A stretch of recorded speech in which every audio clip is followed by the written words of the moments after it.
Halo guys, selamat malam. Apa kabar kalian di malam hari ini? Sehat selalu buat kalian semua dan tentunya guys doa terbaik ya buat kalian. Dan guys, di malam hari ini kembali gue hadir di tengah-tengah kalian untuk menyampaikan satu informasi ya, informasi update dan terkini tentunya guys ya.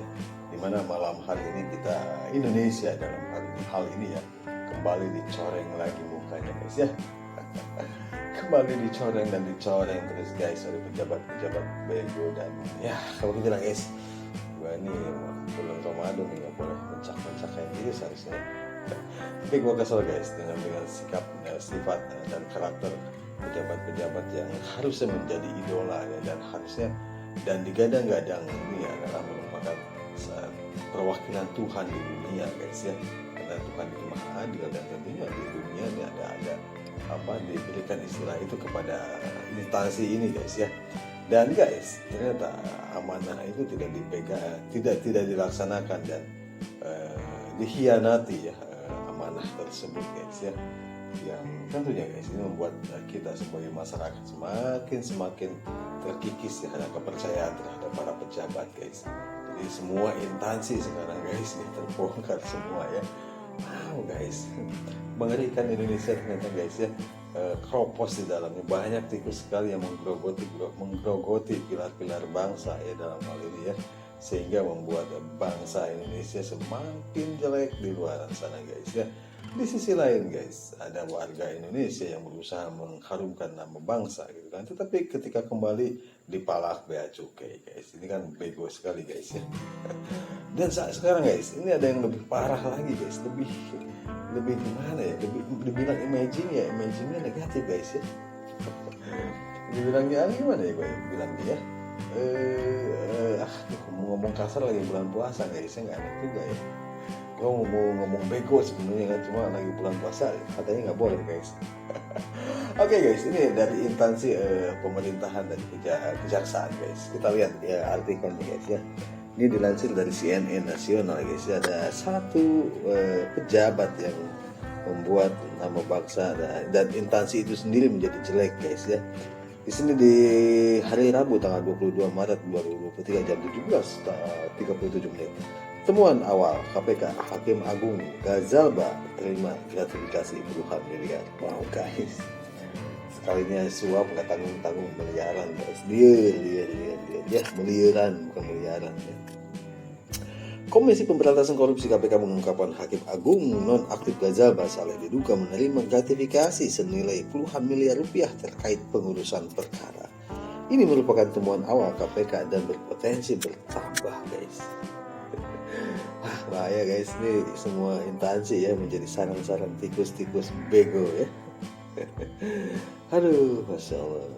Kita nih sebagai masyarakat mau percaya ke siapa nih guys sekarang? Siapa lagi yang bisa kita percaya guys ya? Apalagi nih sekarang ada pemilihan umum nih. Gimana nih ya pemilu nih? Aduh bahaya nih. Untuk dugaan penerimaan gratifikasi yang kemudian berubah aset sejauh ini sebagai bukti permulaan sekitar puluhan miliar rupiah, ujar Kepala Bagian Pemberitaan KPK Ali Fikri saat konfirmasi hari Rabu tanggal 22 bulan 3. KPK menetapkan Ghazalba sebagai tersangka kasus dugaan penerimaan gratifikasi dan tindak pidana pencucian uang (TPPU). Perkara ini merupakan pengembangan dari kasus suap yang saat ini masih dalam proses penyidikan KPK. Ghazalba disangkakan melanggar pasal 12B Undang-Undang Pemberantasan Tindak Pidana Korupsi (Tipikor) dan pasal TPPU. Oke. Teruntuk kasus suap, Ghazalba diduga menerima uang untuk mengkondisikan putusan perkara. Pidana atas nama Budiman Gandhi Suparman selaku pengurus Koperasi Simpan Pinjam KSP Inti Dana. Di tingkat kasasi, Ghazalba masuk ke dalam tim majelis hakim yang memeriksa perkara tersebut. Mereka menjatuhkan vonis 5 tahun penjara kepada Budiman Gandhi Suparman dan vonis itu mengkoreksi putusan di tingkat pertama pada Pengadilan Negeri Semarang yang menyatakan Budiman bebas. KPK sejauh ini telah menetapkan 15 orang sebagai tersangka dalam kasus dugaan suap pengurusan perkara di Mahkamah Agung. Wow guys, ini memalukan ya, Mahkamah Agung itu udah harusnya berwibawa ya, dan ngeri gitu kan dia mendengarnya harusnya ya, tetapi orang-orang di dalamnya ya brengsek sekali ya, tidak sesuai dengan namanya ya, sangat brengsek guys. Mereka ialah Hakim Agung Nonaktif Sudrajat Dimyati dan Gazalba Saleh, Hakim Justisial sekaligus asisten Gazalba. Oh, Prasetyo Nugroho, staf Gazalba. Randy. Oh, ini mah mafia guys nih, satu tim nih ya. Mereka adalah Hakim Agung Nonaktif Sudrajat Dimyati dan Gazalba Saleh, Hakim Justisial sekaligus asisten Gazalba. Prasetyo Nugroho, stafnya. Redi Novarisa, Hakim Justisial sekaligus panitera pengganti MAL Tri Pangestu dan Edi Wibowo. Wah, ini mafia guys, bahaya nih. Di Mahkamah Agung juga sudah. Dan ini sebenarnya gue juga udah menduga guys, di pengadilan gitu juga kemungkinan sih ada mafia seperti ini guys ya. Ini di Mahkamah Agung aja gitu ya, yang jelas-jelas sudah Mahkamah Agung ya, tingkat tertinggi ya. Ini masih ada aja mafia busuk gitu kan, seperti ini untuk memanfaatkan celah-celah ya. Dan mereka ialah kemudian PNS pada kepanitriaannya itu Desi Yustria dan Muhajir Habibi, PNS SMA Nurmanto Akmal dan Al Basri, pengacara Yosep Parera dan Eko Suparno, serta debitur Koperasi Simpan Pinjam KSP Inti Dana Helianto Tanaka dan Ipan Dwi Kusuma Suyanto, dan Ketua Yayasan LS Sandi Karsa Makassar Wahyudi Hardi. Di sisi lain, hasil rapat paripurna DPR ke-19 masa persidangan keempat tahun sidang 2022-2023 meminta Joko Widodo segera memberhentikan Gazalba dari jabatannya. Permintaan itu menindaklanjuti hasil rapat Komisi 3 DPR pada akhir Januari lalu yang menyepakati pemberhentian Gazalba buntut kasus dugaan suap pengurusan perkara di MA. Wah, guys, ternyata bukan di kepolisian ya yang ada penerimaan ada calo untuk penerimaan bintara ya. Ternyata di Mahkamah Agung juga nggak mau ketinggalan guys. Itu ada calo-calonya juga ya untuk mengkondisikan suatu perkara guys ya.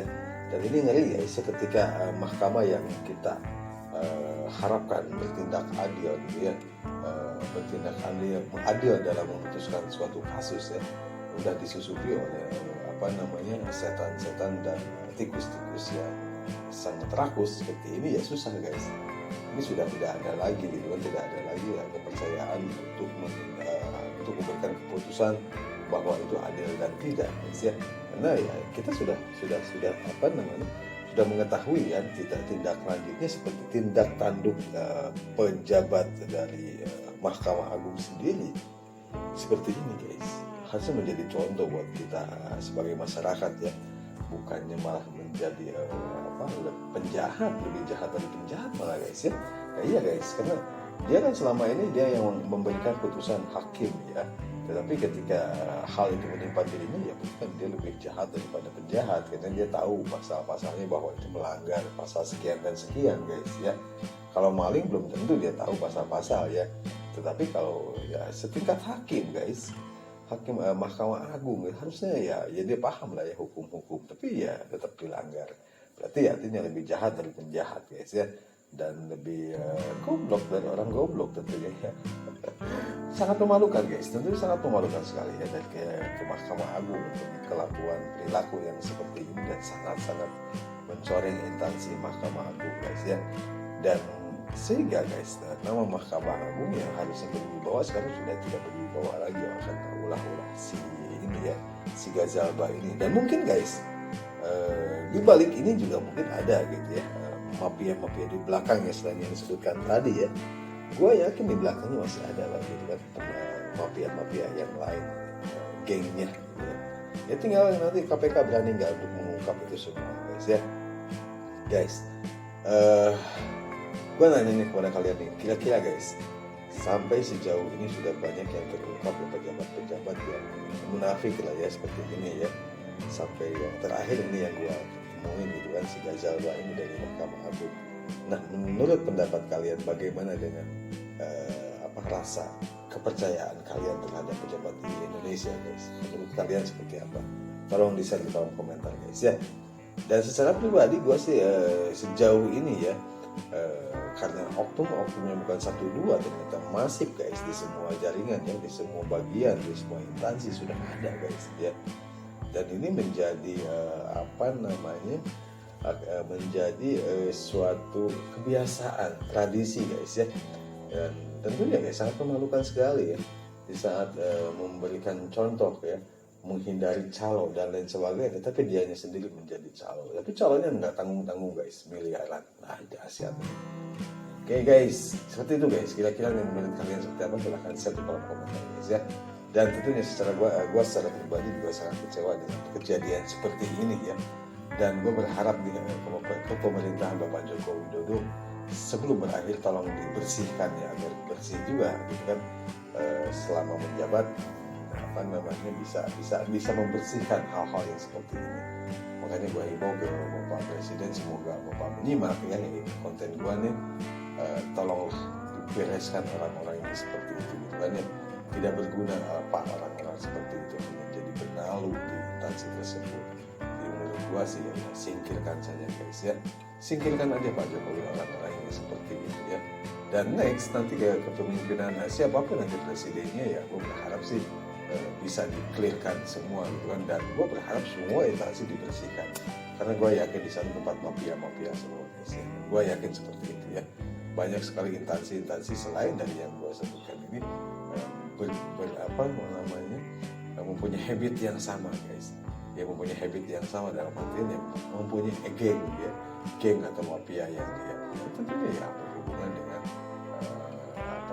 duit lah ya, suap menyuap, gratifikasi dan lain sebagainya ya.